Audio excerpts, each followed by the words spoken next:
Welcome to Alien Theorists Theorizing Power Hour. I'm Brady. Woo! I'm Zell. I'm Dan. What a travesty this has been to try to record tonight. But we haven't done one of these in a while. Oh, not for a long time. And we're recording too, so just challenges left and right. Oh yeah, always production. Before we get going, drinking a nice. I said I wasn't gonna pop one, but gonna get a little Sleeman's Honey Brown. Had a couple in my fridge. Well, if you're watching this, I'm Zell. That's Braden. Oh yeah, great. Fuck Zell. it up. Everything. Braden. Nope. Dan. I'm Dan. There we go.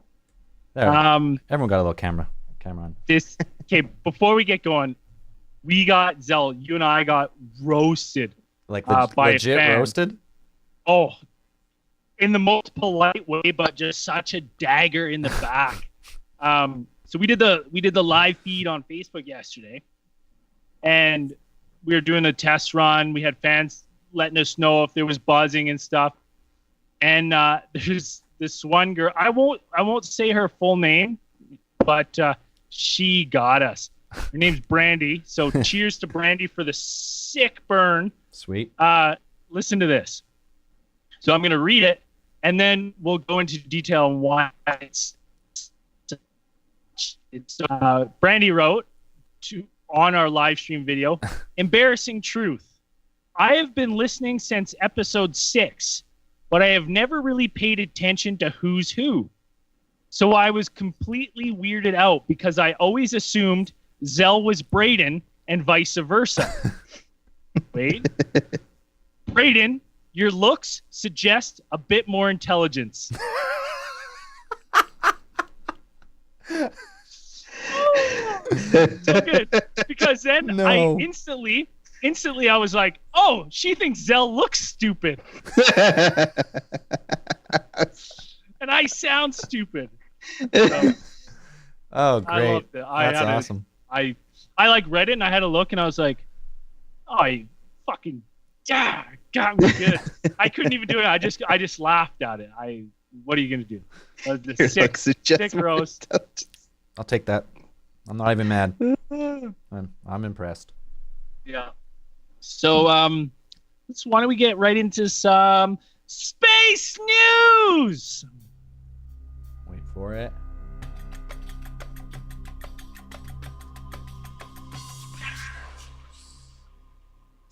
Woo! What I got a couple things. Remember Uma? I do remember Uma. Oumuamua? Yes. I remember Uma Thurman. She was good. She was a Poison Ivy. I liked her.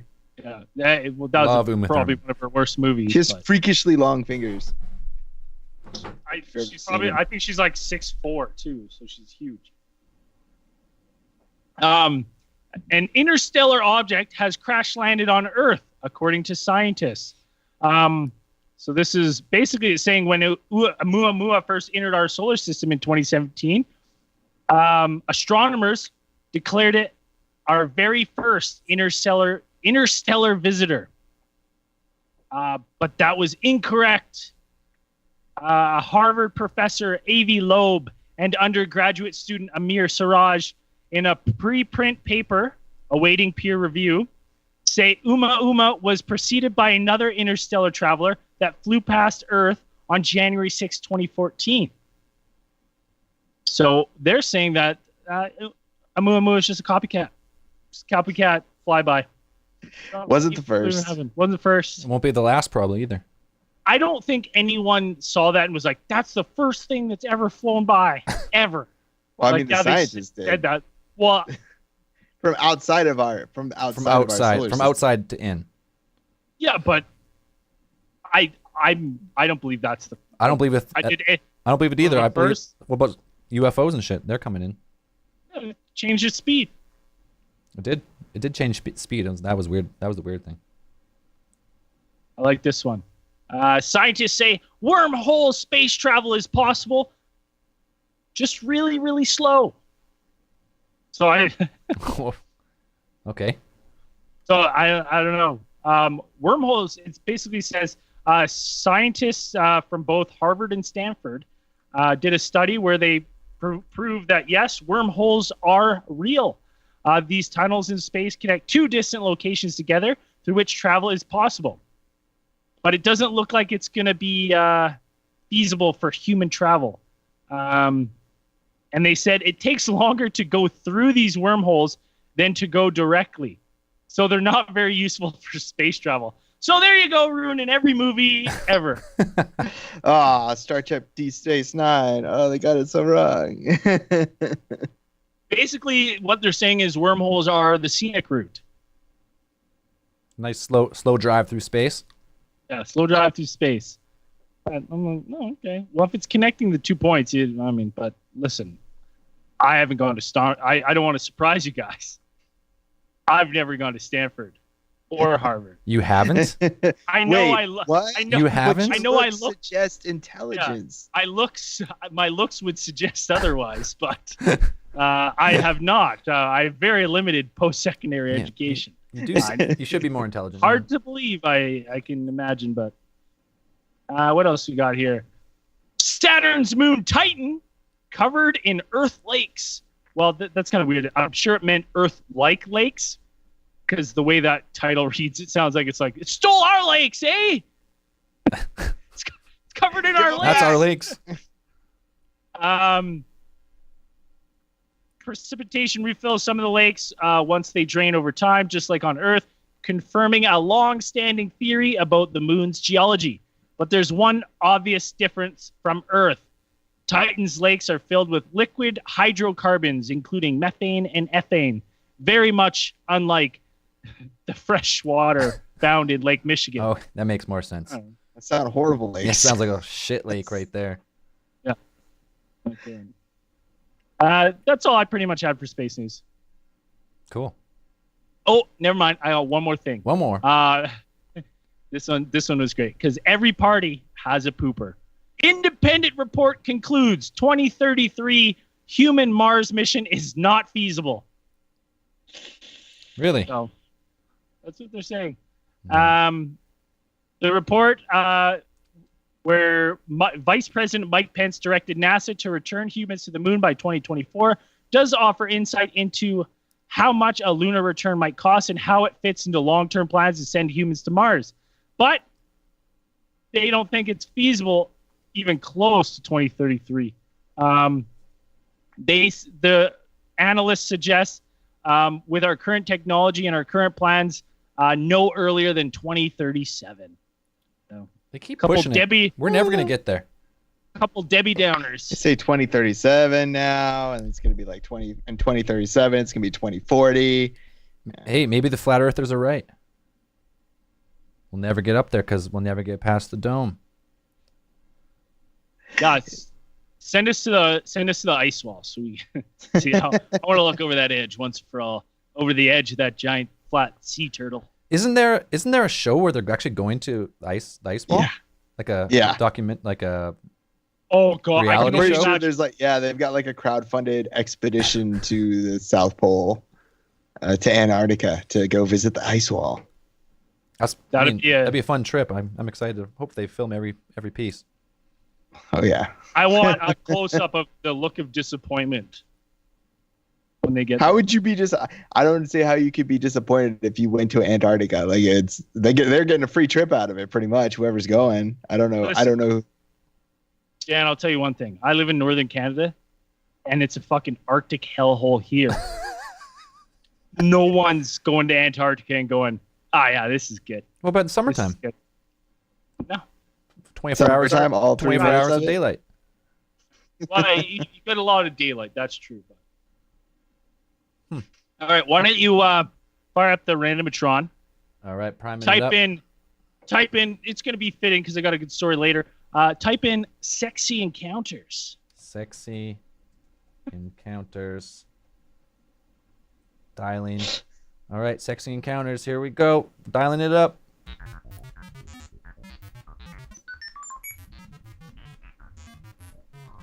I'll wait for it. It's got to print. You getting that? Yeah, excellent. Fax is coming over. Fax is coming over. All right. I hope my mom doesn't pick up the phone and ruin the internet. All right, let's go. What do you got for us?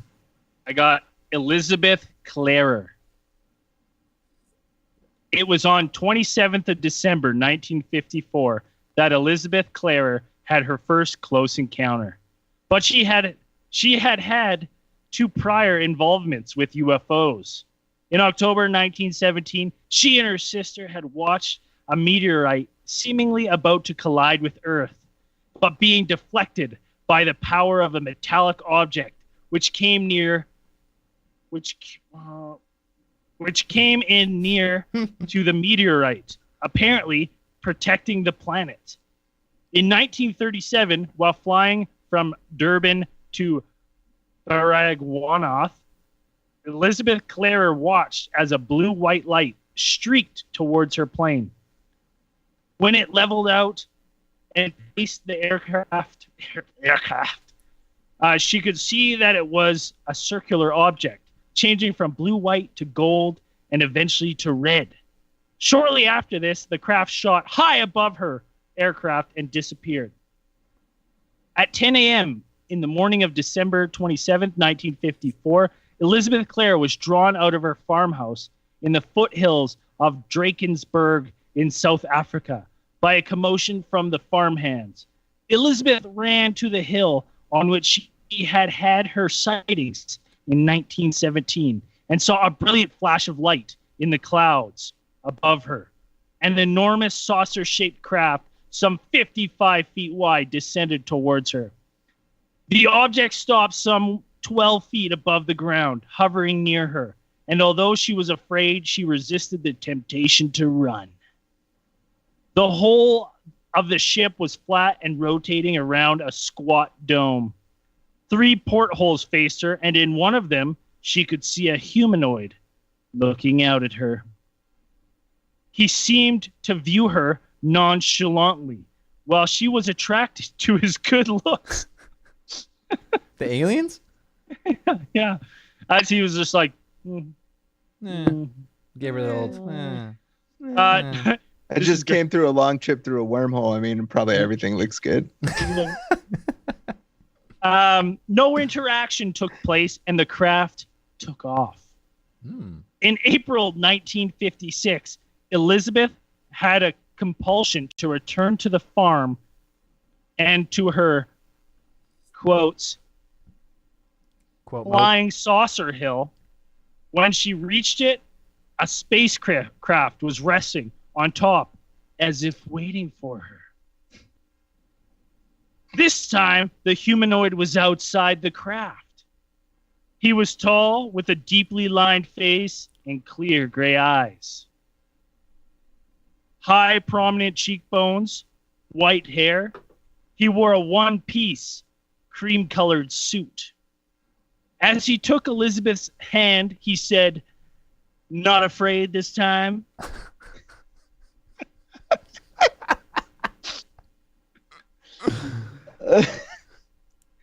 And she felt she trusted him. Elizabeth allowed herself to be taken on board the saucer, which took off, giving her a view of the Earth from 1,000 miles above. The saucer took Elizabeth to the mothership, which was peopled by many like Akon, the name of her contact. She was also... What's your name? I'm Akon. I think she ran into some loose prisoner. Yeah, one-piece cream suit. One-piece cream suit. It was just his jumpsuit. It was numbered on the back, and he was shackled. He was wearing shiny bracelets on his wrists that were joined together. To the mothership, which was peopled by many like Akon, the name of her contact. She was also shown pictures of the aliens' home planet, known as Meton. The people there are apparently vegetarians. There is no politics and no money, no arguments, no war, and no disease. They can travel anywhere in our galaxy, but cannot move between the galaxies. Akon's main reason for his meeting was to recruit Elizabeth for a breeding experiment, but his approach was with love and compassion rather than the clinical or aggressive approaches of most such contacts. In this case, Elizabeth fell in love with a con, became pregnant by him, and spent the last 4 months of her pregnancy, up to and including the birth of her son, on a con's home planet, where the child now lives with his father. I assume they split up and they're splitting custody. Yeah, but He gets him on what? weekends. I don't know. Yeah, what? Elizabeth Clare has written her own story in her book Beyond the Light Barrier. They just left her. Why wouldn't they keep her? What's the harm of keeping her on the planet Maton? Huh. Like, did things That's go true. that sour and awry that they're like, hey, that's not working. Like, like we should split up. I'll keep them like this planet because there's no arguing. They're like, listen, like he's just gonna stay here. He'll come visit you every other weekend. Is she paying alimony, child support? Yeah, what's the scoop? I want to here? know this arrangement. What's the scoop? That's an old time Randomatron story right there. Oh, yeah, that is an old That's time. a classic. That's right up there It's with. but it was sexy. It was sexy. sexy. Not afraid this time. Are we? I imagine him like in the porthole looking nonchalant, like yeah. Hmm. His buddy's in the back. Would you? He's like, I guess I would. She's an Earth 6. Yeah. She's a Maton. I guess she's an Earth 7, but a Maton 3. We're on vacation though, so I guess it's okay. Okay, I got cool story. one other story before we get into the Power Hour. Yeah. I've this buddy Dave. Dave was like doing this trade show volunteering. He loves huge fan of the podcast. And some guy came up to him and was like, "Hey man, it's like a trade show. So there's like people coming just like looking at booth. There's like, like churros and there's like little like stacked potato chips on a stick." And this guy like comes up to his booth and he's like, "Hey man," he's like, "Oh hey, like what can I do for you? Got any questions?" He goes, "Yeah, I got one question.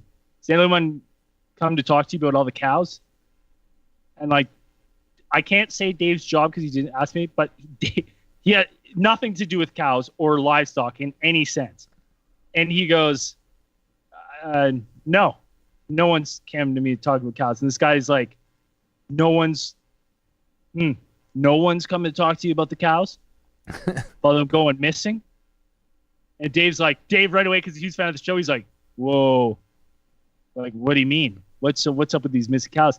And this guy proceeded to tell him that, like, by the town where we're living, he's like, right now, shit ton of cows are going missing in fields all over the place. And he goes, it's an alien harvest. I know it. He's like, some of the bodies are being left. It's an alien harvest. I don't know why no one's talking about Like it. mutilations? But they're going, yeah. He's like, and they're just going missing. They're vanishing like crazy. And Dave's like, oh yeah, okay. And he goes, so if anyone comes to you and starts asking about the cows, you know it's an alien harvest, so you can tell them. And Dave's like, yes, that's exactly what I'll do. So I've been trying to find out. I was like, I've been like Googling, seeing if this guy like writes blogs. Cause I'm like, I want to know more about these cows going missing near my hometown here. But So how nothing. many cows? Like how many cows have been going? He didn't say, man. He It's just like said, hundreds of cows. It's like Listen, tens of cows. he was surprised A lot that of this cows. guy, Dave, who has nothing to do with livestock, hadn't heard and hadn't had people randomly coming up to him and been like, what's up with the cows, huh? Huh? You know anything about the cows? Alien This harvest. guy was shocked. He's like, no one really? Mars Interesting. needs hamburgers. But I Mars just, needs T-bone steaks. I just love that. And he told me, and I was like, oh, that's great, man. I love that. I had one old lady come. I was wearing my Bigfoot sweater once. She goes, are you a believer? And I said, yeah. And she goes, they're everywhere in the forest. And I was like, She's this not wrong. This super old like Aboriginal lady. She's like, they're everywhere in the forest. So I was like, where? And she's like, I can't say. And then she just left the Legion. And I just continued to sing karaoke. She disappeared, like the wind blew, and she like disappeared. Like, I was like on like a 6-bar break from like singing Hotel California or something. All right, let's get right into this Power Hour. Power Dan? Hour. Dan's got a great one here. I like it. And Dan, let's go through it first before you start poo-pooing everywhere. Give me a little rundown here. What you're about to talk about. Well, there's a conspiracy out there right now that Donald Trump is in fact a time traveler, as written in some like books called Baron Trump's Marvelous Underground Journey, which was written in 1890. Dan, why don't you get into a little bit what these why is this a thing, Dan? I cannot tell you why I think this conspiracy started circulating around like a couple months ago. I know I saw it start popping up on Facebook and social media, and it went viral and whatnot. But apparently, it started originally propagating over in 4chan, that garbage sewer of a I love that place. Internet place, where all the great stuff comes from. The best stuff comes from 4chan. But so someone, I'm impressed. Number one, I'm impressed that somebody went through the effort to find these books written by an author named with the great name of Ingersoll Lockwood. Mr. Lockwood authored 3 books. 2 of them had the character known as what they call Baron Trump. And they trying to draw these connections through these books. The books were very, for their time, they never became really popular. They were kind of stuck in between. I mean, you could say that they got overshadowed later by stories that were actually, I don't know, I guess good, like Wizard of Oz, which came out a couple of years later. And so they never really became popular. They're available in the Library of Congress. They do have them, and they're available for free to read them. But somebody went through these stories and somehow found these stories, and they started picking out all these connections that they say show that. Actually, I'm not even 100% sure. Are they trying to say that Trump is a time traveler, or that his son is a Baron Trump, his son, is a time traveler?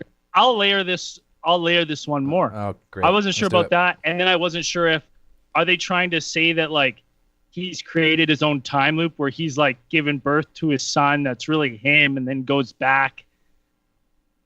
Like what's that movie with Ethan Hawke? Oh, the one that's based off the Heinlein novel. What's it called? I can't remember the name of it. Oh, I can't remember either. It's a great time travel movie. Anyways, he like closes his own time loop. And that's what I was thinking of when I saw it. I was like, okay, so Dan, what's some of the cherry picked? What's the coincidence? Why do people think this? Some of the stuff is really weird. Like from what I can tell, like they pick out the information that the main character's name is Trump, but his name's not actually Trump. Like the full name of the character in the books is Wilhelm Heinrich Sebastian von Trump. And then they say that his nickname, he's commonly called Little Baron Trump, and Baron is a title. It's not his name. Wait, is it spelled Trump though? Or is it it's spelled Trump. How you spell Trump? How you spell Trump? T-R-U-U, not U-U, sorry. T-R-O-O-M-P. Oh, yeah, it's in the book. Like I read it in the book. Like I actually read. Yeah, you actually read the whole book. You read like most of the book, didn't you? No, I didn't read the whole book. Because it's big really, book. It's really dense. You read enough. I read enough where I was like, okay, yeah, this is crazy. But it's spelled Trump, and then it does spell it later. It says commonly called Baron Trump, and then they change the spelling. Not the conspiracy theorist, but the guy in the actual author changes the name to Trump. Just that's how it's spelled. Why, like for those who don't know, Baron Trump is also Donald Trump's youngest son. Yes. Is named Baron Trump. Right. So that's one of the connections that people start to make with this. And then from what I was reading is Baron Trump also has like a mentor in this book who like teaches him the ways of the world. And his name is Don. Oh, there we go. Now I'm getting on board now. And then people are like, well, that's Papa Donnie Trump. Papa Trump. I wish I could zoom in more on Dan's face right now.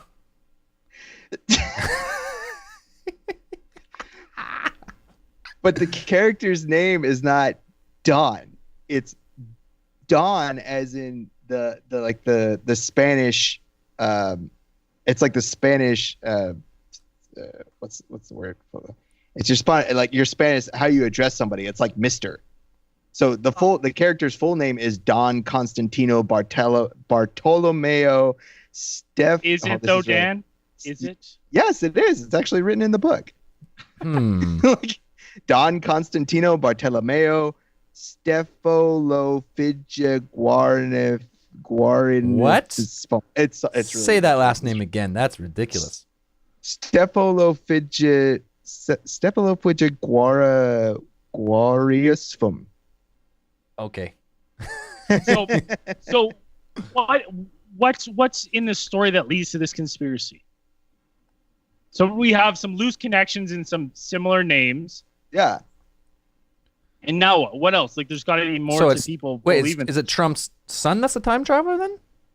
We're still trying to figure that out. that part's still figure out what's going on. What's the biggest piece that this guy's a time traveler then, besides a couple coincidences to this book? And it's not even the book. In the conspiracy theory, they cite actually information. They picked information from 3 books, and I think actually 2. There are 3 books. There are the wonderful adventures of Baron Trump and his dog and his faithful dog Bulger. His dog is named Bulger. And then another one is like the adventures of Baron Trump in Underground Adventures of Baron Trump is the second one. Baron Trump's Marvelous Underground Journey. Right, that's the second one. And then Lockwood authored another book, or actually like 2 more books. And one of them was called like the 1900. It's like 1900, the end of the Republic, and then there's another one called like the Last President. And so they picked information from these books where it had some kind of actually not really that many connections. The Last President. Yeah. Yeah. That's where we go. There we go. Peeking a little bit. Well, one of the books is it's set in 1900. He wrote it in like 1896. It was published in 1896, and the story takes place in 1900, and it's about it's mainly about a president who becomes like the last president, and it's like the death of the United States. Like basically the whole story is modern America. Communists take over the country and destroy the republic. That classic tale. And there's connections where it's like Baron Trump's adventures begin in Russia, right? And his mom's Melania, who's Russian. In the book, no, not in the book, like in real life. But I was like, that's the connection. Baron Trump in the book, his adventures begin in Russia, and he's guided, thanks to the direction provided by the master of all masters, a man named Don. And I was like, ooh, that sounds very, very Trumpish, the master of all masters. But like, there's like this weird scene in one of the books where it's the Fifth Avenue Hotel. There's an issue where there's like a mob and stuff, and troops are trying to save it. But that's also where Trump Tower is Fifth Avenue, New York.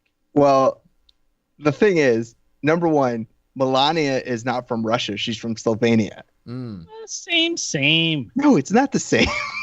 It's different. Wasn't a part of like saying people from the Ukraine and Russia are the same. You go to Ukraine and you say that people from Ukraine are from Russia, and you will get your ass kicked. Yeah, but was Slovenia part of the Soviet Union at one time? I'm not sure. I don't know. Oh, Dan doesn't know. But the Soviet Union didn't even exist until like the 1950s? No, 1940s.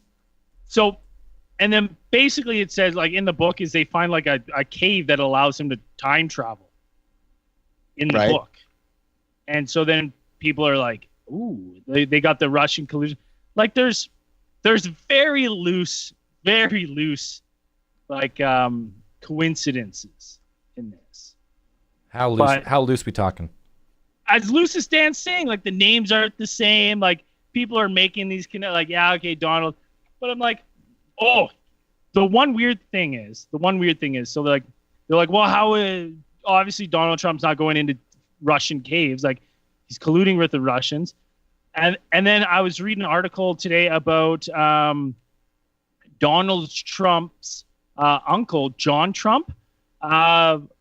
He was like, after Nikola Tesla passed away, John Trump was like, he had to go over all the leftover documents that like of all Nikola Tesla's like designs and stuff.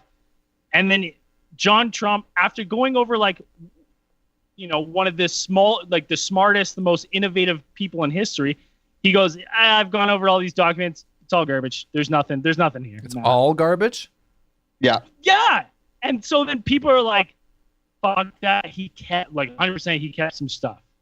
Yeah, all this stuff they took from Nikola Tesla was like towards the end of his days, and this was about they seized this stuff in 1943, and this was prior to the test of the first atomic bomb. Like they hadn't even started the Manhattan Project. Like they would start the Manhattan Project at the end of 1943, and when they seized all these documents, the United States government was looking for anything because the war was going really shitty. It wasn't looking too good at the moment, so they were looking for anything that they could get their hands on. And so Tesla, up to this point, had been making tons towards the end of his life, and kind of he was getting a little crazy, for lack of a better word. Don't get me wrong, he was a genius. Like he electromagnetic theory, a lot of the stuff that we have today is all based on or advanced by theories that he came up with. And so he was a solid, real genius. But towards the end, it was kind of, people say that he kind of like obsessive compulsive disorders started to take its toll. He started to become more reclusive, and he just kind of lost it. And so he started kind of making a lot of claims about inventions that he had, and a lot of them were I remember one was the earthquake machine. Like he had built a machine that could, using sympathetic vibrations, you could cause the earthquake. The death ray is one of the really popular ones that he said he had, basically would shoot lightning, and you could disintegrate entire armies with it. That was the one he said that he wanted to like give to every nation on the world, right? So then everyone would have like a mutually assured destruction because everyone would have the same defense mechanism. Repeat the last thing you said. It disintegrate what? Me or Dill? Yeah, you said that his death ray could disintegrate entire armies. I have no idea. Like entire towers. Dun dun dun. We've talked about that before. That's a theory that came up, that people have made a device that could disintegrate matter from the inside out. Directed energy weapons. My thing is, like, of all the shit, of all this stuff, like, and John Trump handed most of this paperwork over to the government, but in his like official release was like, yeah, it's all garbage. Don't worry about it. It's all garbage. All garbage. Yeah. So then people in this theory are saying that maybe he found some way to like time travel. Well, didn't Nikola Tesla say that one of his inventions was he could see like the past, present, and the future, or something like that? Isn't that something about Nikola Tesla that he could claim? Yeah, I think there were claims that. I mean, he made a lot of them. He made a lot of claims of stuff that he did, and I think one of the inventions was a time travel, or a way to view past, present, and future, some sort of machine. But the thing is, even if they seized something from his apartments after he died, Nikola Tesla was pretty well known for not writing things down.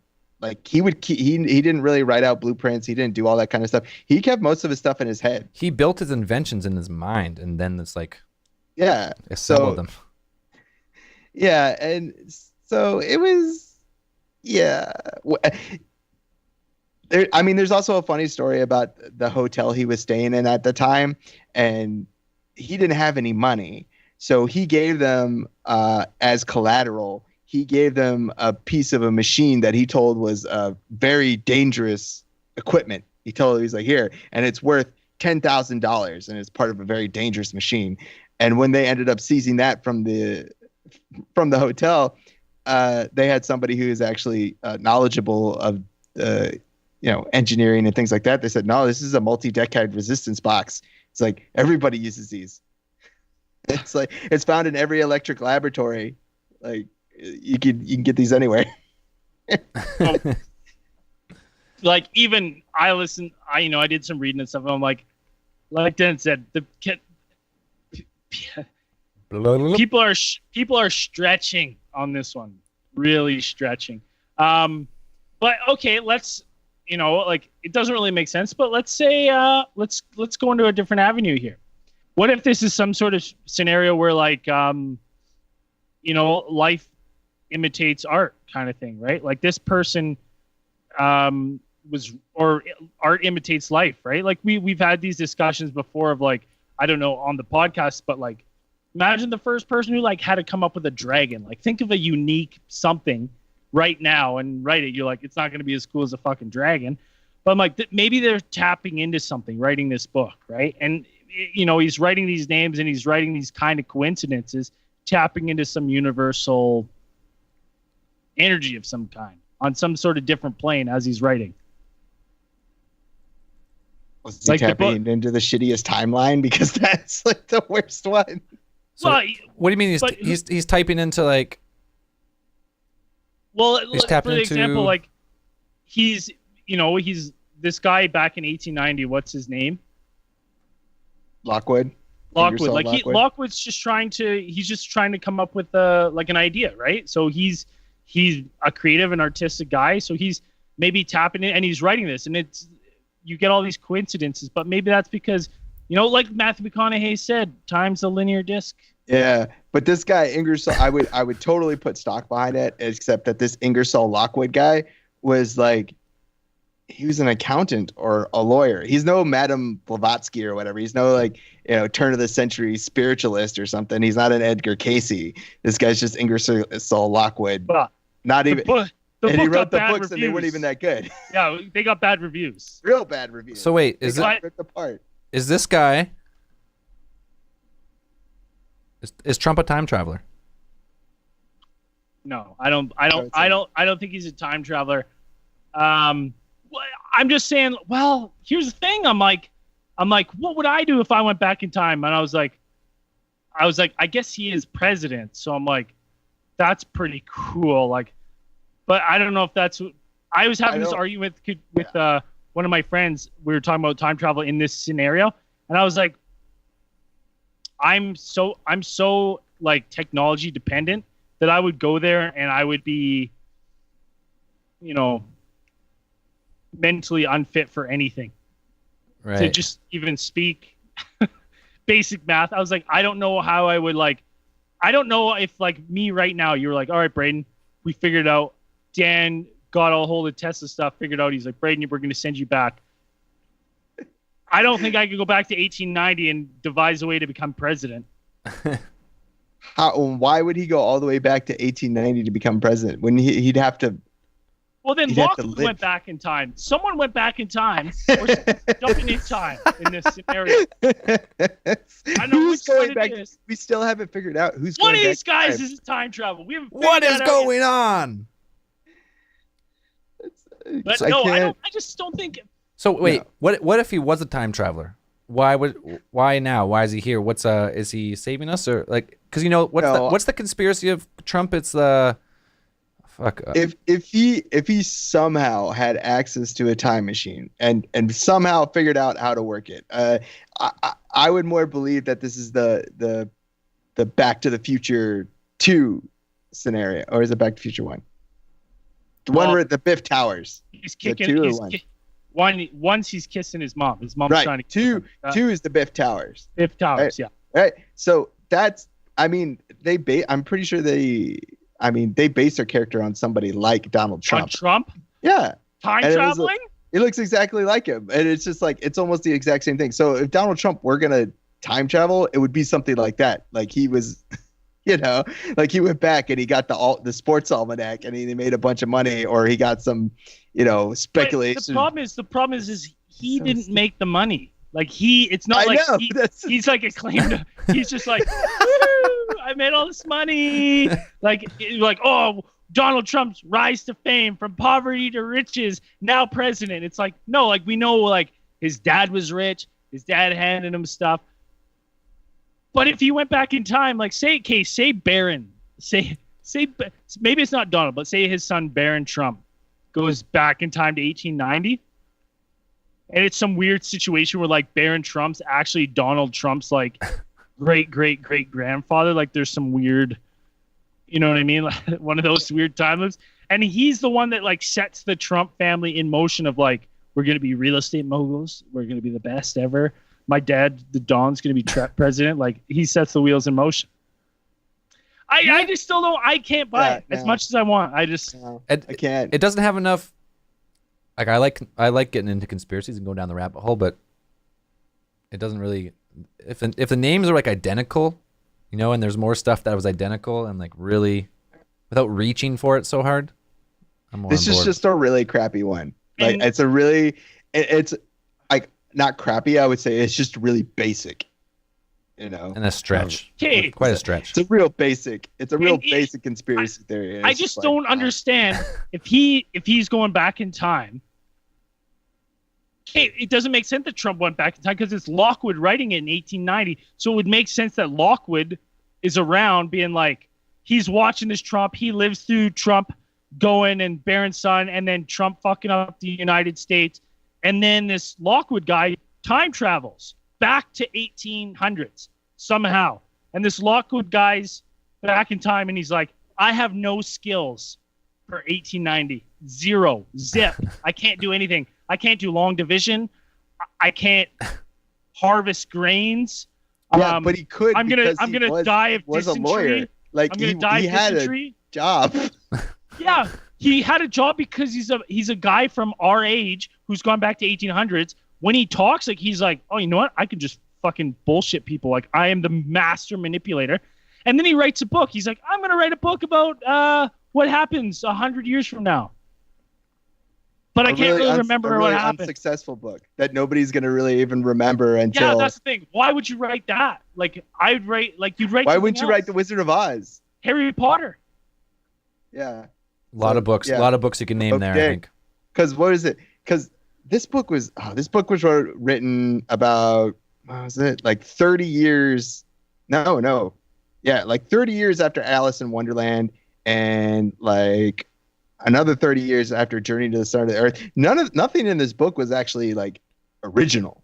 Right. It was all pretty much taken from other stories. What is the other problem with this? Popular stories. I'm a huge supporter of like time is a stream, and you can do stuff like this, but you're like time goes where it wants to go, and you can do whatever you want, and it's not gonna change the direction of the river with the right technology.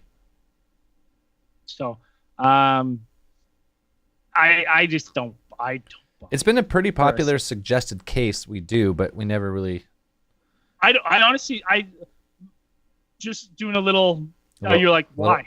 Why? Little poke. You're like, well, one, Donald's not the guy time traveling. Like, there's no like, if he's the one time traveling back to 1890, like, that doesn't make any sense. Like, to time travel back to 1890 to write a crappy book that nobody remembers and get savage reviews. Why would he go back in time? That means some point between now and before I die, Donald Trump is going to vanish. And how did where did Donald go? Were these books supposed to help him become president? Was that a thing? Because it's like nobody remembers them until now. Even the lady who's like the curator at the Library of Congress, she's the curator of historic children's literature, didn't even know about these books until somebody popped them up, and then she's like, "Oh yeah," and then had to actually look them up. I was like, "I've never heard of these." And I'm like, "Oh, I've seen." And, they didn't even know about these. Nobody knows about these books. They're just lost to history, pretty much. Yeah, like tons of other books, but let's be realistic here. There's two things. One, if Donald Trump was a time traveler, we'd all fucking know because he wouldn't shut the fuck up about it. You'd tweet it instantly. Right? I time traveled. I know what's gonna happen. Yeah. But secondly, Benjamin Franklin. No Very one. cool. You could never convince someone you're a time traveler ever. Impossible. Impossible. You're just Dude, have you guys seen some of the You're gonna be a videos naked. You're gonna be a crazy person. Naked crazy person. Have you seen some of the videos of people who claim to be time travelers? I was looking at a couple of them today. We've talked about a few before, but nothing's really been that great. I like the ones. I like the videos where they claim to have photographs of the future. They're like, this is a photograph in the future. I'm like, number one, why do you have a photograph? And like, we don't even have photographs. Yeah, everyone knows who has photographs anymore. Have they not seen Terminator? Buddy, I got like 4 albums of photographs, so take that back. Yeah, but I'm saying. No, I mean, like from the future, like the year 6000, like or 3000. Who's even? You find a Polaroid camera in a museum, maybe. Well, that's not true. There's new Polaroid cameras. I have one. Hey, this analog technology is coming back. Polaroids, vinyls coming back big time. Maybe photographs will be one of those things that's around forever. All right, let's Either way. shut the lid on the Donald Trump. Shut the lid. He's not time traveling. I think if anything, the author is. I think when you're doing something creative and you're trying to think something, I think you tap into some universal energy. I really do. When you're open for inspiration. And his book sucked, but you know what? Like maybe he was getting some of that stuff from from Akashic record. The Akashic record. Oh, so if you're really thinking of something like you're really creative and you think of something, that inspiration you get is not necessarily yours, but something that may have been done in a different timeline. Is that what you're saying? Here's all I'm saying. Every really good idea I've ever had that I thought I've had that I haven't just jumped on, within I feel like months, it pops, like that idea will pop up. I had that great idea for laser bullets. Well, we talked about that as laser bullets. We talked about that. We talked about that as like a simulation theory. Is if you put it out there, like if you put that theory out there, then you've given just the idea itself, right? Just the idea itself gave rise to whatever you thought, But that's what reality too. Like we're thinking of time as from the past to the present, but if that's not how it works, and that's just how we experience it, then there's no saying that same thing, what you're talking, doesn't also involve experiences. Right. So I'm gonna board with that part of it. I knocked my scope out and I was like, you know what would be great if I had a little bullet that I could put in my gun that was a laser pointer, so I could sight it in at 100 meters and just dial my scope so the red dot in my chamber that was pointing up my barrel lined up with the scope, so then I knew my gun was at least shooting at 100 meters while I was out in the bush. Without having to actually shoot like a dozen rounds and change the scope every time. Yeah, without having to shoot and ruin your hunting trip because you're scaring everything away. So I was like, at least you'd have a semi-accurate gun. It is a good idea. We were like, let's do it. We hold, and then we're like just drinking beers. And 6 months later, this guy from Australia made laser bullets. And is he rich? Well, I don't rich know as fuck now or what? He reached into the ether and snatched it out. Exactly. I put it out there. Now he's making it. He's willing it. Right. So, anyways, that's what I think. Let's close the door on that one. I got a quick one here. So we all know Walt Disney allegedly is cryogenically frozen, waiting for scientists to thaw him out, get the technology, defrost him. Yeah, defrost him. Yeah. So they're not sure. It's either his entire body or just his head cryogenically frozen. So the scientists in the future might revive him or offer him immortality. I love that part because it's like scientists are just going to wake him up, be like, would you like immortality, Walt? He's like, oh, yeah, I've been waiting. But this is a great one. Disney, so sick and tired of people Googling Walt Disney's Frozen that they made the movie Frozen in order to stop people from trying to look up if Walt Disney's frozen or not. Really? Where'd you find that? That's a theory? That's a theory. That's a theory. And then it's just Disney was just so sick and tired of that negative stigma that they wanted to do away with that. So Google search, everything's optimized. So if you type in Walt Disney Frozen, this, that, you just get movie. Like you really have to start searching for the conspiracy theory. Now, makes sense. Here's the thing. Like, if you've ever been to Disney World, like, this makes sense because Disney is so, like, Disney image based.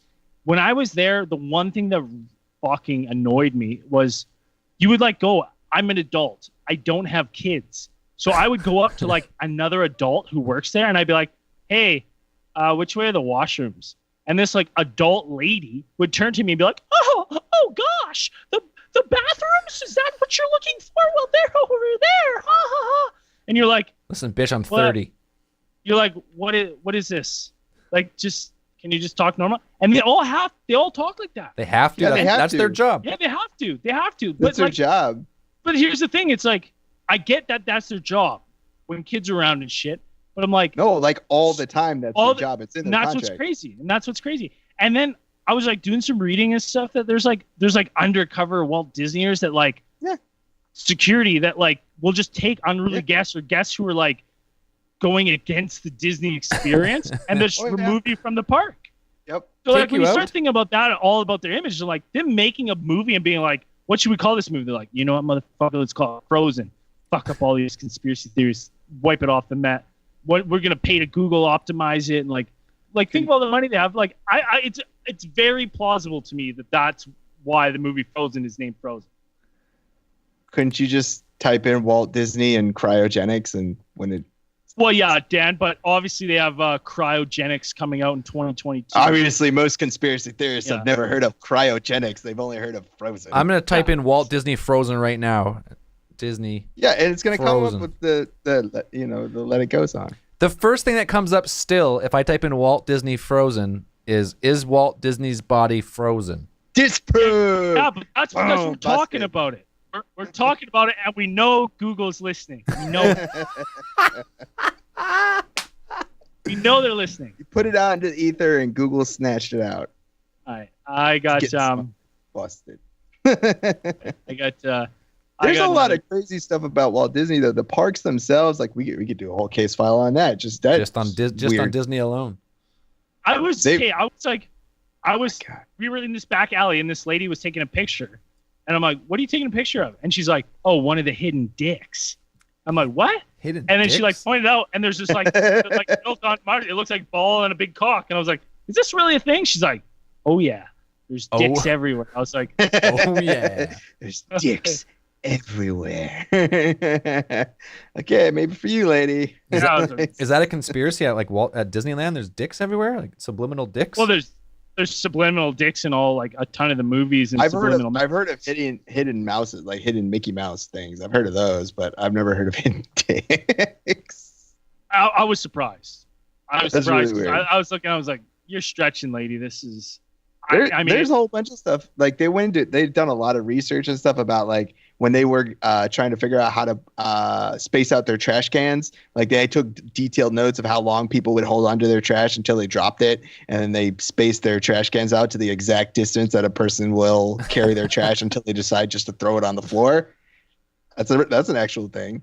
And then there's another one that they actually pump in like a type of smell. Like there's a certain type of smell they use to like make you feel happy. It's not like oxygen. They don't pump oxygen in the park, but it's some sort of smell that they have that a smell like, kind of makes you feel good or something. Nice flower smell or something. Probably something like that. There's a lot of weird stuff about Disney World it's like part of it's really neat and part of it's kind of like, wow, that's like it's kind of partially sinister. You don't get that big by everything just nice and dandy. It's one of the most perfect places to kind of like for psychological experiments, like to like test like crowd controlling measures and like Braden said, like subliminal stuff. Like it's like one of the perfect places to really do that. Like you get tons of people, you get tons of data in like one day, which is like hundreds and hundreds, maybe thousands of people walking through the park every day. Without a doubt, they're farming data. They're doing everything to make money, man. That's not facial recognition technology. Oh, I bet they pick that up in a second. That's not a conspiracy at all. Those places are fucking utilizing all the newest technology like that for sure. Oh yeah. All right, let's move on. I got. I don't know if we've talked about this abduction story. if we did, I had forgotten, and I came over, and it sparked joy in me. So we got to talk about it again. All right. This is, of course, the story, and throws back to her sexy encounters of Antonio Villas-Boas. Antonio was a Brazilian farmer, and he later became a lawyer. And he was abducted in 1957. Now, I've done a bunch of reading on this, and I've listened to a bunch of podcasts, and I'm just going to close my notes because I want to give you guys this story. Bust out clean from memory. From my brain. From memory. Your brain. So if I'm missing details, my apologies, Antonio. So 1957. This is before the Benny and Barney Hill. This is one of the first abduction stories, really. Antonio says he was working in this field, and he liked to work at night because that way it's not too hot in Brazil. He gets a little more done. And he was driving his tractor, and up in the distance, he sees a red light. And he's like, doesn't think anything of it. He's just putting around. And then all of a sudden, the light's like right on him. And he goes, stops the tractor, and goes to fire it up. Tractor's dead. Tractor's not moving. It's done. Battery's gone. Jumps off the tractor, turns to run away. When he turns to run, there's two humanoid creatures. He doesn't really say what they look like. He just said humanoid creatures. They're standing there. Next thing he knows, he's in some sort of room, in a ship, buck-ass naked. He's looking around, and all of a sudden, gas starts filling this room. Gas is filling up, and this gas makes him violently ill. He's throwing up. Just as throwing up, but when they say violently ill, my brain goes to it's coming out both ends. It's not a pretty sign. It's not good. So then some more of these creatures come in, and this is what caught my attention on this one. They lather him in some sort of jelly. What I read to be described as jelly, like some jelly, like lubricant. And some people described it as a Viagra-like jelly. A Viagra-like? It had the properties of Viagra? That's my question. Is it the properties of Viagra? Or is it like blue color like Viagra? Yeah, what's the property? Boner jelly. It's boner jelly. You guys are about to find out. All right, here. Bring it. Boner jelly. He's lathered up head to toe. He's confused. He's disoriented. He's just been sick. These things come in. They're wearing gray coveralls and helmets, and they're just. I just imagine they're lathering him up, and he's like, I'm naked. I don't know what's going on. So then he's lathered up, and the doors open. I imagine like this doors open, the smoke comes in. There's like a purple light in the background, and this like humanoid female comes in, right? Little taller than the other humanoids you saw that are wearing silver suits, except this female is buck-ass nude. She's got white hair in a bob cut, but she's got red pubic hair and red armpit hair. So a bob cut, eh? A bob cut. Okay. That's what the pictures describe. And I imagine it was like this: the doors open, the smoke comes, there's a purple light. He like looks over and it's like, I just died in your arms tonight. It must have been something you said. I just died in your arms tonight. So he looks, and he said he was immediately attracted to this naked female. They just start doing it. They just start straight to the coitus. No foreplay, just right in. No, just right away. No, that's what all the lathering was. That's what foreplay. Right? So that was the blue jelly. He said after they lathered him with the Viagra jelly, he just felt this like animal like attraction to this alien. Had to go. The only thing he said she had cat-like blue eyes, like really big blue eyes, like a cat, and a very pointed chin. I thought this was a little braggy, but he was like, "We had sex 7 times." I was like, "Okay." No one has sex 7 times in a row. Get real. He claims he was only gone for 4 hours, and you got to think 2 hours of that was him puking. You guys have obviously never used boner jelly before because I guess I you've not been lathered head to toe in boner jelly. I haven't been lathered in blue Viagra jelly and then have sex 7 times in a row in 4 Boner hours. jam. So Antonio says he's like, you know, like they're like, Antonio had sex 7 times. He's like, yeah, it's crazy. That's not even the weird part. She wouldn't kiss me.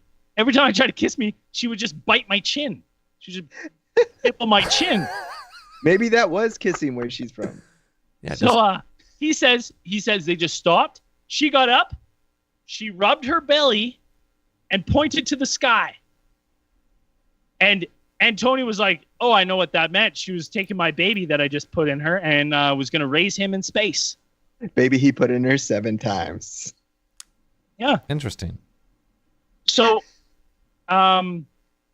next thing you know is he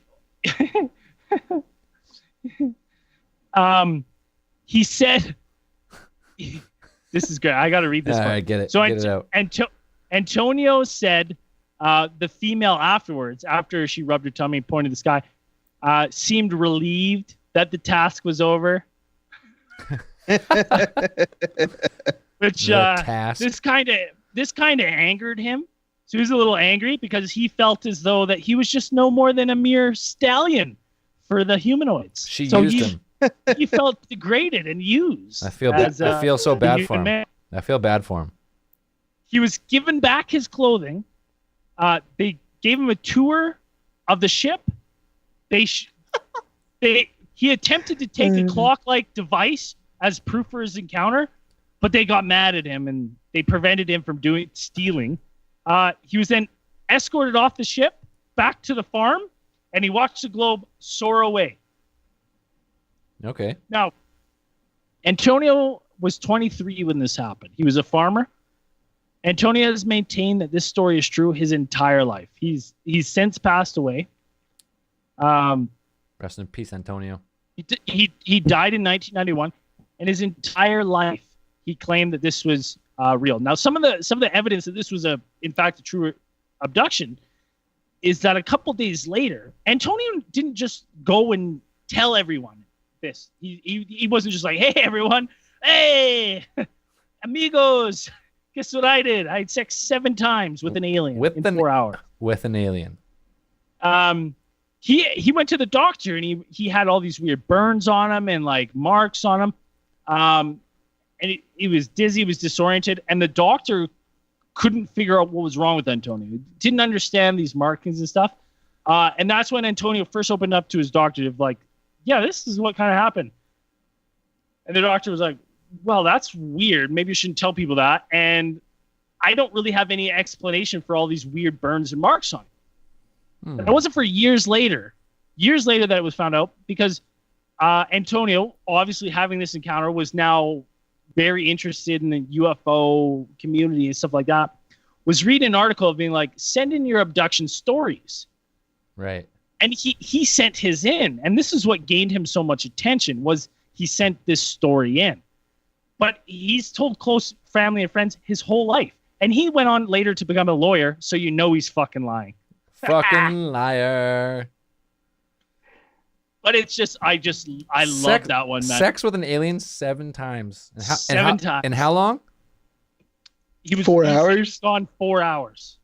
It's impressive. 7 and 4. Now, gets a little better. Antonio died in 1991 of an unknown disease. Alien herpes? Space herpes. Space herpes. 100%. Space herpes. He went into doctors. By all accounts, they weren't sure what was happening with him. He declined very fast, and they never identified the disease that killed him and caused his quick descent. But many people speculate that maybe it's because of that encounter, and that was a unknown effect. Wait, how long after? How long after was this that he died? Like 50 years. That doesn't seem like So an he was STD 20, to me. He was 23 when it happened. Uh-huh. He was 23 when it happened, and he died at 56. At 56. So I don't think it was a he- space herpes then. He went on to syphilis. live, but he went on to become a lawyer. So, like, you know, he died in 91. So it was like, he was obviously like, I imagine being a lawyer gives you a little bit better of a lifestyle in Brazil to have access to medicines and stuff like that. A Right. big assumption, obviously. There's probably some lawyers that don't do very well, but I would just like to think that that's the case. But unknown disease. But that was interesting. Well, Now, I just love the space jelly, the space Viagra jelly. space blue Viagra jelly. Yeah. So, I also found when I was looking up for this power, because now obviously, I mean, raise your hand if you don't want to be abducted now, right? I found 5 traits that could get you abducted by aliens. I got them all pegged. I think I know 'em. Let's do it. This is on psychologytoday.com. Okay. Okay. All right. So the number 1 trait to get you abducted: regularly experiencing sleep paralysis and hallucinations when awakening. Nope. 0. No. So I have sleep paralysis, but I don't hallucinate. Do you have sleep? That's- Do you have it all the time, Dan? Huh? How often not do you all have the it? time, but it's not regular, but I've had it like more than once, so it's like You know it. You've experienced it. Okay. Okay. Number 2. Number 2, tendency to recall false memories. How would you know they're false memories?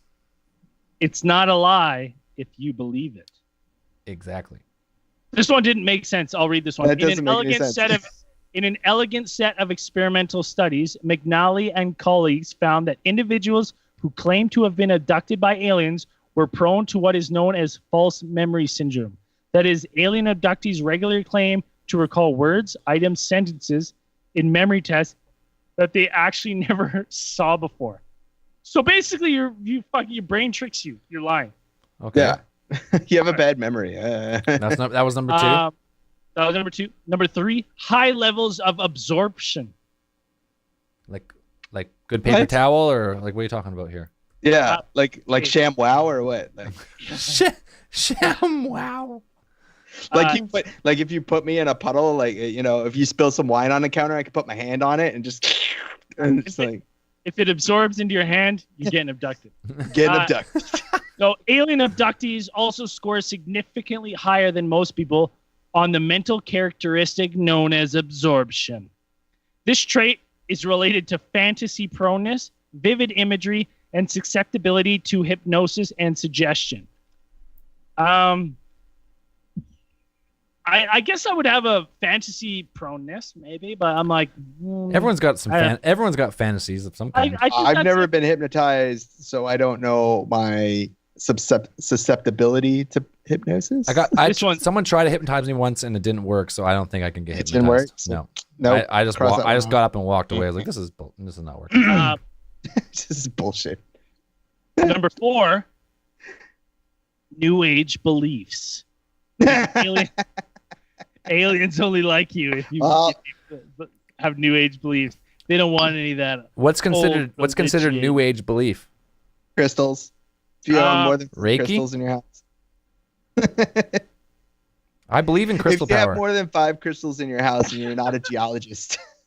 Okay, this is great. Being whisked up into spaceships by tractor beams or light sources is not something that happens every day, nor is it something that is easily explainable within our existing knowledge of physics. Similarly, being subjected to imaginative medical procedures requires a tendency to accept unusual and non-mainstream ideas. This is also the trait possessed by alien abductees. They score high on measures of magical ideation and endorse New Age ideas that encompass beliefs about alternative medicines and healing, astrology, and fortune-telling. Such beliefs would certainly allow the individual to accept things happening to them that would be dismissed by existing science. Listen to this. If I get beamed up and I'm getting probed, I'm naked, strapped to a chair, getting probed, I'm not going to go, well, I don't believe this is happening. I don't believe in tarot cards. So there's no way this is happening. Tarot cards? Yeah, Your what tarot cards. tarot? Like carrot? Tarot card. Tarot How do you card. spell it? Tarot. Yeah, tarot. Tarot. Tarot cards. Listen, I eat Tarot carrots. cards. I eat carrots. I've never eaten a carrot. There's not 2 R's in it though. Show me the English rule that makes 2 R's make a T at the end. 2 R's make a T? Well, with carrot, he's saying that the 2 R's make the T sound. So if there's 1 R, it would be caro. I don't believe that. That sounds more French. Tarot sounds more foreign than. Anyways, I don't believe it. So, there you go. And number 5, a familiarity with the cultural narrative of alien abductions. So you got to be in the know to get abducted. You got to know the ins and outs. That makes sense. If you know about boner jelly, the more you know about boner jelly, the more likely you're going to get abducted. That's I know all about it. I know all about it now, so I feel that's all I had for the we just upped our chances of getting abducted. Thanks, boner jelly. Ooh. I'm going for the record. Boner jelly. 8 times. Lather me up. It's just buckets of it. Just buckets. Just get it. Just bring it all in here. Just put it in a kiddie pool. Let me roll around in it. I'll be standing there like this, and then just kick me right out. Kick me right out of that shit. That's good. No, shit. they're gonna take one look at me naked, and then the door's gonna open, and a sexy male's gonna come in, and I'm gonna go, well, wait a minute. Maybe not. So, yeah, I was like, maybe once. You kind of look like David Bowie. Did anybody ever tell you that? My chin. Could have been David Bowie. Probably is David Bowie. David Bowie didn't really die. He just went back to his home planet. What else we got? Anything else? We never talked about that. Like it was it was a little while ago. That fucking asteroid that exploded above Earth. No one's seen it coming, and it was like 16 times the size of like Hiroshima bomb. Talking about the one that exploded over the ocean? Yeah, and no one even seen it coming. Nobody saw it coming. Yeah, or nobody saw it. I don't think anybody saw it explode. I don't know if they knew if it was coming or not. No, they didn't. Absolutely terrifying. They didn't know it was coming, and they didn't see it explode, and it caught everyone completely off guard. And this fucking comet or this like meteor just hit the atmosphere and exploded. Something like is the biggest one since that one that happened in Russia in was it 2013 where it blew all the windows in the town? Right. This one happened over the ocean, so there was no damage or anything, but. It goes any tsunamis or anything? That's crazy. No, it's an air burst, right? So it hits the atmosphere, it's going so fast that it bursts on impact to the air, and it doesn't actually hit the ground. But that's. You think they'd tell us? You think they'd tell us though if they had one? Like, I don't think so. I don't think so either. I think they saw one. If they saw one, they'd be like, "Fuck." I believe they try to do something, but I don't. Oh man, imagine if that's why there's all of a sudden the space race now with all these millionaires trying to get off the fucking planet. It's because they know something. Like they've been approached to fund these projects to because they're like, something's coming. Uma was the first thing coming through our galaxy, but they're like, we're going through like a fucking. But there's no way we don't get blasted. Well, I think they would tell us if they caught it in time. Like, oh, we have like a year. Right. Oh, listen, they tell us if they were like, we're gonna divert it. That's what I mean. But if it showed up and it's like, oh, it's hitting in 4 days, it's a global killer. We didn't see it coming. It came from a weird trajectory where we weren't watching.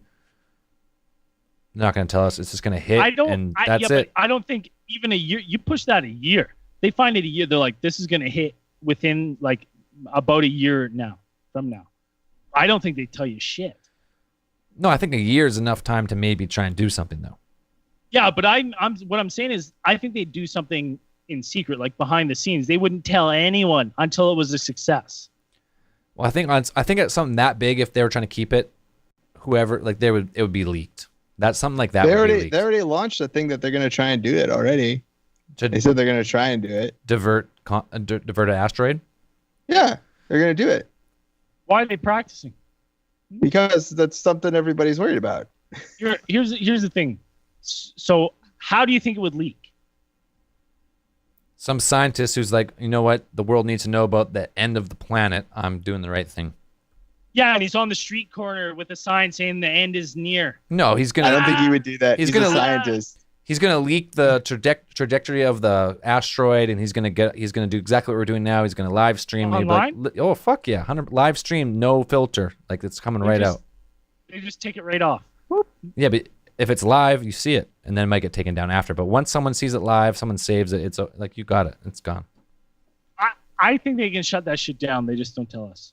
I think I don't think the internet is as free and like willing as we think it is. I think they can shut that shit down in a heartbeat. Control the narrative. I think you're control what information. I think you're underestimating how much stuff is broadcast over the internet at one time, and there's no way to tell exactly what's going to come out until it comes out.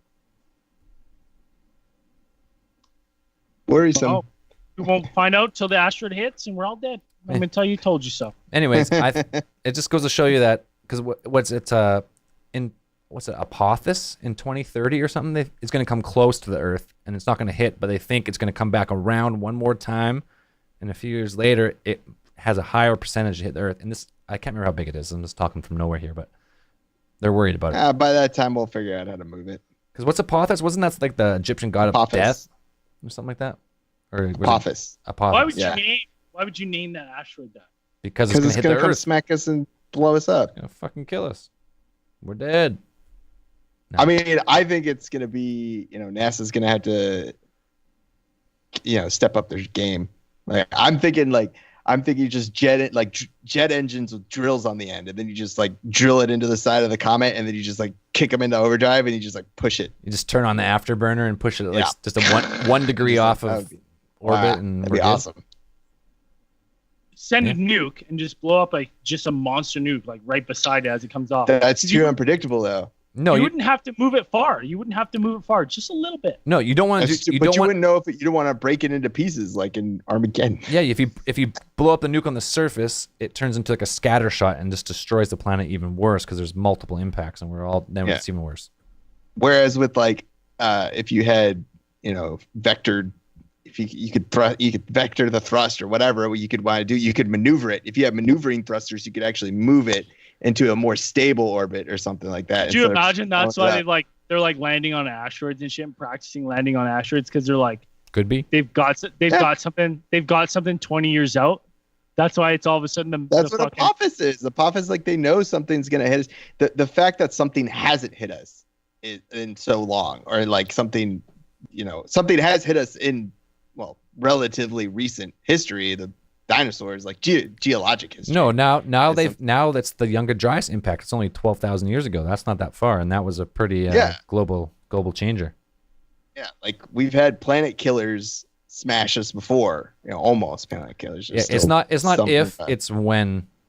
Yeah, we're getting. So smashed. It's like we just got to be ready. I mean, there's no reason not to be ready and like figure out how we would respond to something that way. I think I read an article about NASA having they do have a detection system for, they are on the lookout for planet killers. And I think they said the farthest out that they could detect like an asteroid that big that would have a likelihood of impacting Earth is like 2 years. I think they would know. That's not a lot of time. I also remember hearing that they only could monitor 2% of the sky. At one time, I think something like that. The sky's huge. Yeah, 100%. Oh. That's what I mean. Like the one that just hit us, it wasn't a huge meteor, but it blew. If that was to hit the Earth, if it did hit a city, it would destroy quite a big city. It would just devastate a city. If it actually. Could you imagine that in our lifetime? That just like a huge city like Florida. Florida. Or is a state. Just Florida. Just Florida. City. Just Florida City. Just all the cities in Florida get annihilated. Well, it's like I didn't want to say a city name and put it out there, and then it happened 100 years from now, and then I can put it on this podcast. and then just all of Florida. And then Braden's a time traveler. Like, remember that show Alien Theorists Theorizing came out back in 2016 or whatever? Yeah, there's a guy in there. He's a time traveler. He predicted this comet strike. And he predicted the city of Florida City. Braden's leaking the secrets from some NASA scientist who's thinking this right now, who's looking at their screen and is putting it out into the ether. Trust me, I only look intelligent. There's nothing. There's nothing up there. Hamster wheel's empty. Oh, that's good shit. Why don't we get into some 5-star reviews. We said we didn't have a lot last time, and our listeners came through. We got a whole bunch of 5-star reviews. This one's from Mr. 1185. My favorite. This is my favorite podcast for conspiracies. Often informative and always fun. This podcast reminds me of friends hanging out on the back porch and bullshitting the night away, and that's what we're going for. So thank you. Exactly what we're doing. Mr. 1185. I got great podcast. 5-star review from Cole Henry, 18. Helps a slow, long workday go by quick. I only wish the episodes could be an hour or so longer. Woo! That being said, I am thankful for the time you guys put into it. Great content. Thanks, Cole. Cheers. Hell no. If you want a 2-hour show, you got to get on our Patreon because we probably record 2 hours, but the next half goes on Patreon. That is true. It actually is with the after hours. We count in after hours. We usually do about a 2-hour show. Well, a 2-hour show, but if you need more content, get in our Patreon. Tons of content on there. We got Entertaining by Frank Kerr from Canada. Fun and entertaining to listen to. Like how they sway from topics, but are the real things back in to keep you interested. But real things back in. He added an extra R. Epic by Beekeeper Jados from Australia. Brilliant podcast. Good alien. 2 ghost stories. And there's an Aussie every now and again, so that's just perfect. And that's it. Boom. For today, got a couple new Patreoners. So special thank you to... Oh, my fucking computer is so slow. It'll come up. It doesn't like streaming and Skyping. We got Eric Tucker, Kim, Kevin Morrow, Agent Anderson, got Dylan Barnhill, Matthew Lamar, Roy Powell, and that's it. That's it for now. So thank you to you guys. They're already on the Patreon. If you're not, get on it. Hell yeah. So you got a Pro of the week or what? Prolapser of the week. Yeah, we're gonna give it to this week one of our Patreon members. His name is Gregory, and he's been very active on Patreon and Discord. He's a newer member, and he's an absolute beauty. So Gregory, thanks for listening. Thanks for supporting the show. Prolapser of the week. Yeah. Hills, yeah. Get on that Patreon. Get on that Discord. There's so many people, stuff popping off on there like constantly. Discord's taking off. Discord's taking off now.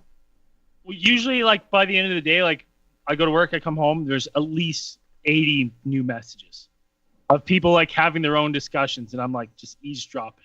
Talking about all kinds of stuff. I was like, we talked about Oak Island today. We talked about somebody posted some links to one of the Steven Spielberg produced TV series Taken, which was, if anybody remembers that. I remember pieces of it. I watched bits. I don't remember watching that. I remember seeing like bits and pieces of it. I think it was on Sci-Fi like back in 2000, early 2000. It was pretty good. It's actually, it's very Steven Spielberg. The music's good. I like the music.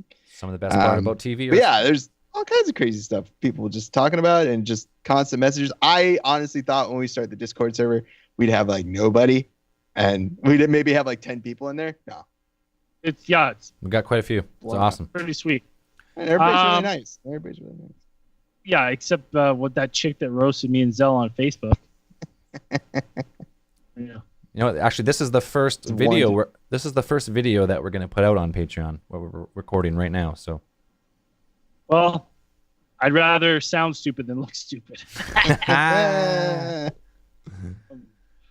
Good shit. Anything else? Anything else you got to plug before we wrap this one up? If you're in Canada, my band Lucky Monkey on tour. Come to a city near you. Look us up, luckymonkeymusic.com. Give us a listen. Come listen to some rock and roll and talk about some aliens. It's going to be awesome. We're leaving. Oh, and I forgot. We got some news too. Don't forget, come visit your boys at Alien Con. Yeah, Alien Con. June 23rd to 24th. That's wrong. That's wrong. 20 20 to 20 there. 21 to 23rd. 21 to 23rd. We are going to be in the Meteor Room at 2:45. We're about 2 o'clock on the Saturday. 2 o'clock on Saturday. Saturday, June 22nd, we're doing a live power hour, pretty much exactly what we just did, but only an hour long because we have a 1 hour cap. 1 hour cap we can't go over, so it's gonna be so fun. We're gonna be the Bruce Springsteen of Alien Podcasts. We're not going till they turn off the lights. 7 encores. Just get escorted out by security. And even more exciting, there is a podcast and conspiracy podcast fan meetup Friday night. Scum and Villainy. I think it's at 8 p.m. I don't have it up with me. 7 or 8. Scum and Villainy in Hollywood, or is it West Hollywood? Somewhere over there. West Hollywood? Somewhere cool. And it's called, I don't know, but it's called Scum and Villainy. We can't even believe we're invited. We got blurry photos. You got Somewhere in the Skies. You got Mad Scientists, Hysteria 51. The who's who of the who's who are going to be there. And your boys are going to be there. And if you've come to any one of our fan meetups, you know we're going to be a good time. And we'll probably find some karaoke later in the evening. We might even just fucking sing some karaoke. Or karaoke will find us. That's how it works. We might be up at the bar.